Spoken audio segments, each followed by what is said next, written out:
Hello everyone, welcome to today's episode. Tomorrow is Sunday, so I'm going to be fulfilling the promise I made in one of my videos. Remember, I told you that I was going to do a video on important verses in the Bible that Christians often neglect, and that those verses are the real essence of Christianity in terms of how it should be practiced. So I'm going to be telling you about those verses now. The first one, in no order of priority, is the book of Matthew. Book of Matthew, chapter 25, verse 35 to 40. I am just going to give you the summary, the general overview. If you want specifics, then you go and read the verse yourself. So I'm going to be summarizing it. That's the final day of judgment. I'm going to be talking about the final day of judgment. What Christ was telling the people. And he told them that when I was hungry, you didn't feed me. I had wound, you didn't bind my wound. I was at the hospital, you didn't come to see me. I was homeless, you didn't give me any shelter.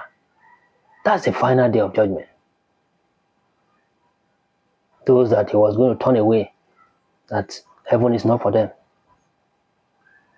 Those were the things he told them.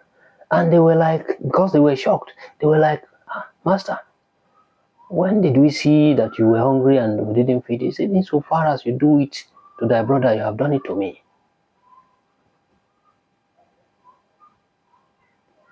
Here we see Christ firsthand telling people, Christians, that if you want to inherit the heaven of God, then make sure that you treat your brothers and sisters well.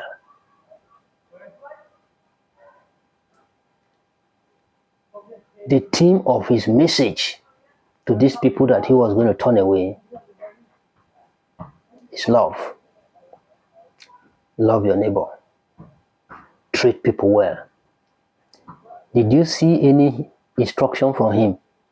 Or did you hear him say, because you didn't go to church on Sunday, you will not go to heaven? Did you hear him say, because you fornicated, you will not go to heaven? Is there anywhere he said, because you didn't pay tithe to a pastor or a clergy person, you will not go to heaven? No. He was talking about the things you do to your brothers and sisters. He was saying, for you to come to heaven or to inherit heaven, you must treat your brothers and sisters well. You have a duty, a Christian obligation to love them. That's what he was saying in that verse. So, all this superfluous expression of religion that you see people mounting loudspeakers, shouting on top of their voices that they are praying, they are worshiping God. That is not how Christianity should be practiced. You can correct me. If I'm wrong, if you think I'm wrong, you can correct me. I am someone with open mind. I'm not very rigid. But there is no instruction there by Christ that you didn't shout enough during your prayer. Because of that, you cannot go to heaven.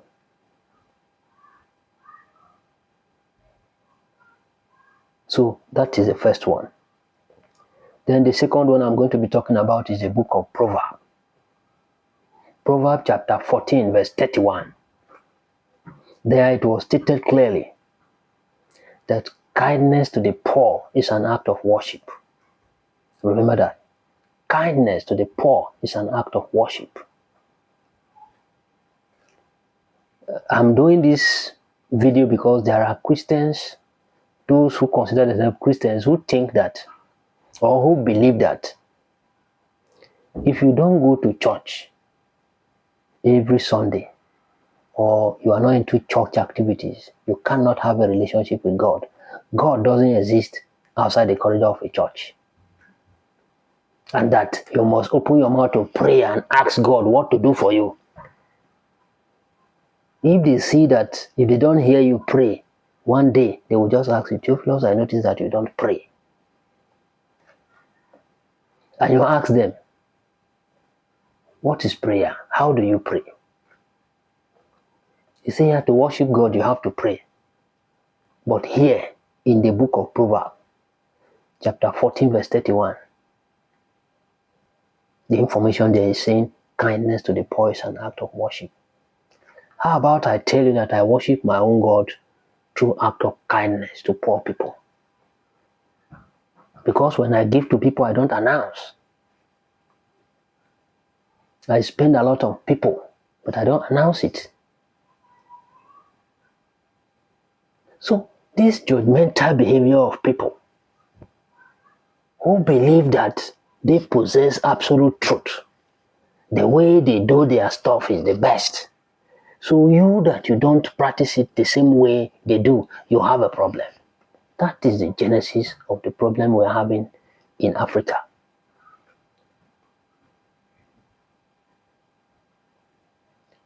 And these pastors, especially, and among the pastors, they are very, very clever. They have a way of brainwashing people, telling them that God says you should not neglect the gathering of brethren. So you have to come to church. You shouldn't neglect the gathering of brethren. But the Bible, the same Bible, I have read that verse. It didn't say, that verse didn't specify that the gathering of brethren must take place in a church.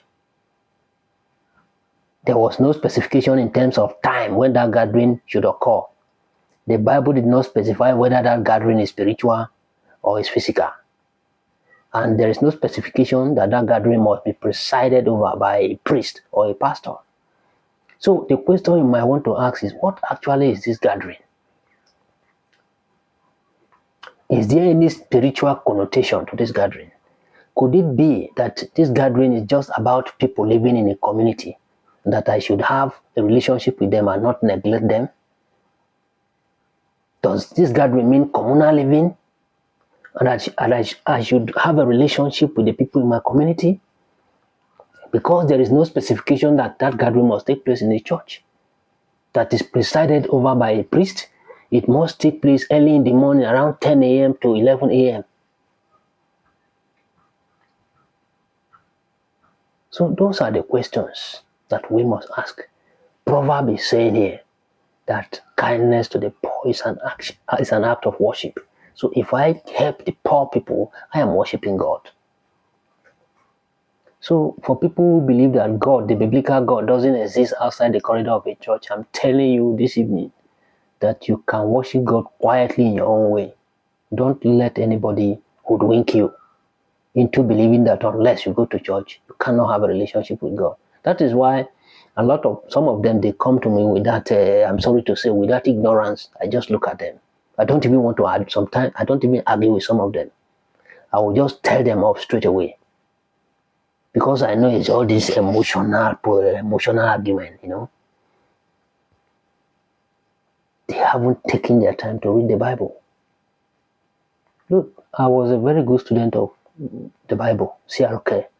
We call it Christian Religious Knowledge when I was in secondary school. I tell you once something.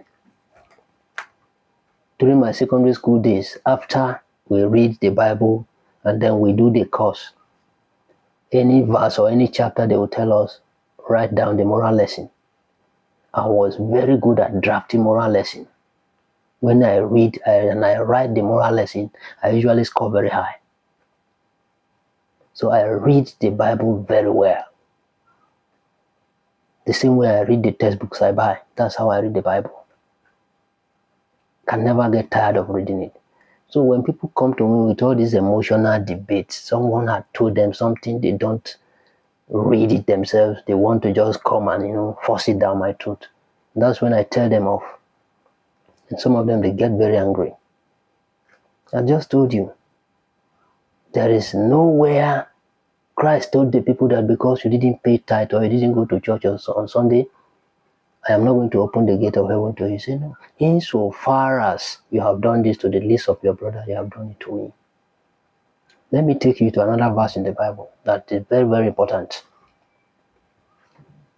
The book of Tobit. The book of Tobit.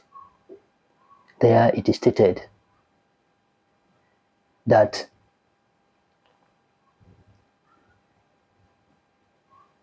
almsgiving, that is when you help people, needy people, almsgiving, when you give alms, that it saves one from the power of death. Almsgiving saves one from the power of death. It cleanses you of all your sins. If you give alms, you become free of sins. Tobit chapter 12 verse 9. Almsgiving saves one from the power of death. That if you give alms, you will lead a fulfilled life. Tobit chapter 12 verse 9. Go and read it. I decided to talk about these verses specifically, these chapters specifically, to draw the attention of Christians to the importance of love. It is the bedrock of Christianity. Love is the bedrock of Christianity. Every other thing we are doing is just superfluous expression of the faith. What I refer to as religious paraphernalia. Some of them, you go to their house, the room is decorated with a lot of things. Even when they come out, they hang things on there, Those are religious paraphernalia. The real Christianity, the manifestation of it is your behavior, how you relate with your fellow human beings. People will just look at you and say, that man is a very good person. That woman is a very good person. He or she is kind.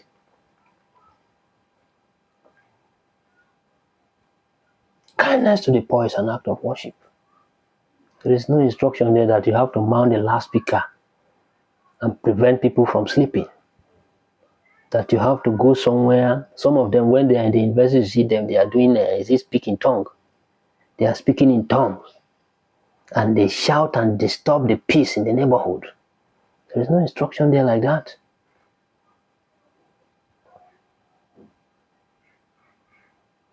See? And then there is something I want to tell you about this idea of clergymen, pastors in particular, and I am on the pastors. They tell you to pay, to get blessings. Come and give tithe. Come and buy olive oil. They build school. You cannot attend the school free. The school is not free of charge. In fact, some of you, the members, you are too poor to even afford the tuition. You can't go to school that your pastors built. And they got the money from you. Go and read the book of Matthew, chapter 10, verse 8.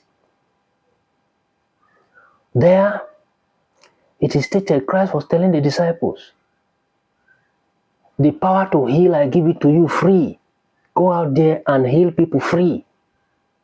And the question is, if Christ is saying he has given these people power to heal people free, why is it that these pastors that build school to cure the disease of illiteracy, why is it that you have to pay to attend all these schools? And the irony is that they got the money from you. I know some of you want to argue that at least they need the school fees to pay salary for the lecturers. I think you have been telling us that there is nothing God cannot do. So the pastors should pray so that these lecturers would even teach in their school free. And don't tell me that after building the school, then they stop collecting tithe and money or offering from the congregation. They still receive all those things. So they could get the money they get as tithe, use that money, the money they get from offering, to pay the lecturers and make education free, because they are preaching in the name of Christ. Christ has given them the power to heal people free. So they should do that. These are the things I tell people, and they say, do you feel like something is wrong with you? It's just for, this video is for educational purpose. It's not to attack anybody. It's not to attack anybody. So that is all I have for you in this episode.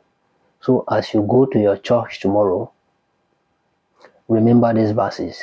The most important thing to do as a Christian, to show that you're a Christian, to practice to worship God, is to love your fellow human being. That poor little girl that cannot afford to buy a sanitary pad, instead of giving that money to a pastor who has a private jet, or a clergy person who can afford those, give it to that poor little girl. If you have a child from a poor background who is in the neighborhood struggling to pay tuition fee, any little thing you can do to help that child, do it. Instead of taking that money to the church, give it to that poor little boy or girl.